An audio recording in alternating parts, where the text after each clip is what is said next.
Welcome back. Let me come back to you to continue from where we stopped. You have to look at why is he traveling abroad, and what are the benefits that Nigeria stands to get from each trip he makes. And that is the issue we have to look at. We have to look at the bigger portion of it. Let's not just look at it like the president is traveling from one country to another.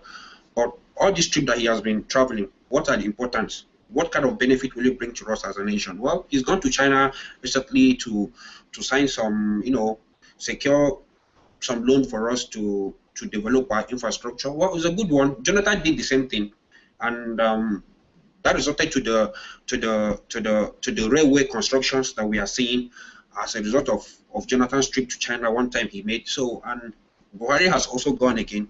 So we hope to see results from those trips. He has also made some important trips to the US that has made the US change their mind in buying Nigerian crude, which is a good one to us. And also we have seen some kind of military help they have given to us in the fight against Boko Haram, sending some military truck, which we call maybe Tokumbo or fairly used. Well, we will have no option. We have to accept those things because that is how far we have relegated ourselves. So we have no option that whatever they give to us, we'll just have to accept it. And we have gotten some other contributions from other European nations like the UK, Germany, and the rest of them. So to some extent, the trip he's making is of great importance to us, and also he's trying to see how he can redeem the image. Recently, he traveled also to the United Arab, to the Middle East, where he signed some document and some MOUs and stuff like that on how to repatriate stolen funds. It's no longer a news that Nigerians have properties in Dubai.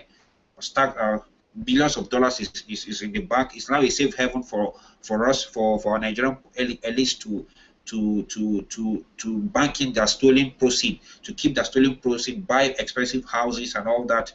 So that trip to Dubai was a very good one for us, and which we have. I believe in the next couple of months, we will see that trip yielding result to us. It's easy for Buhari to go and come back home, that is coming home with some amount of billions of dollars and you understand. But as a country, I'm so young. My kids will still be Nigerians. The issue is, do I understand what the implications of the money coming in is? Do I understand the effects in the future? Do I understand the consequences in the future? Those are the questions that should be asked. But like I said, the quality of conversations online in Nigeria is extremely poor. Is always very shallow and is not paying attention to that. So it's clear that from the government down to the people, we're not even thinking beyond our nose. We're not thinking about the future. You get to the president's travel has been nothing but confusing, because for technocrats and enthusiasts and people interested in Nigeria and wants to study Nigeria, they really can't figure out what Buhari's alignment, foreign policy alignment is.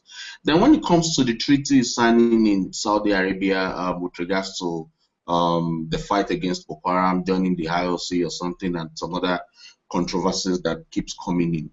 From the interview of Buhari I listened to on an international TV station, and there was a part that he got angry. Technically, his body language actually showed that where he said the Christians that are complaining about Nigeria signing that with Saudi Arabia can go and fight Boko Haram. That's extremely controversial, because you're leading a nation that has a diverse religion, a nation that has a diverse culture, and we are not becoming a unifier.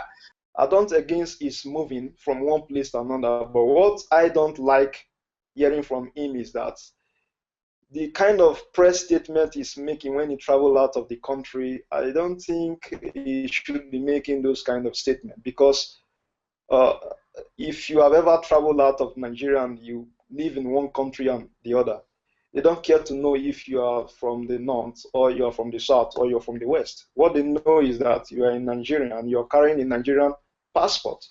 Therefore, you shouldn't go up on international media and saying that Nigerians are corrupt, Nigerians are criminal. Those are not, and you are going to international communities to tell them to invest in your country, and you're telling people that my people are corrupt. Do you think anyone will come into your country to invest if you're making those? Like for we that living in abroad, we look for job.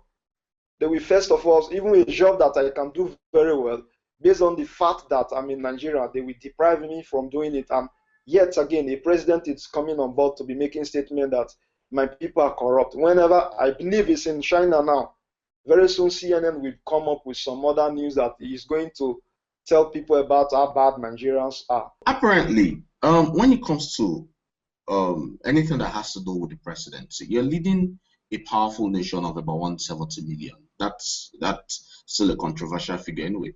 You're leading a powerful nation of about 170 million that has a lot of potentials. When it comes to factors of production, we have the most important aspect, which is labor.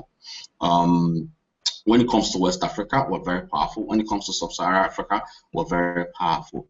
But it's quite unfortunate that as a president, no Nigerian can point to this as Buhari's foreign policy interests. You understand? So I think the travels has actually indicated, or is still indicating, that Buhari as a person is quite confused when it comes to picking interests, aligning interests with international community, and at the end of the day coming up with something that would not just give us access to loans, would give us a long-term relationship with countries that matters.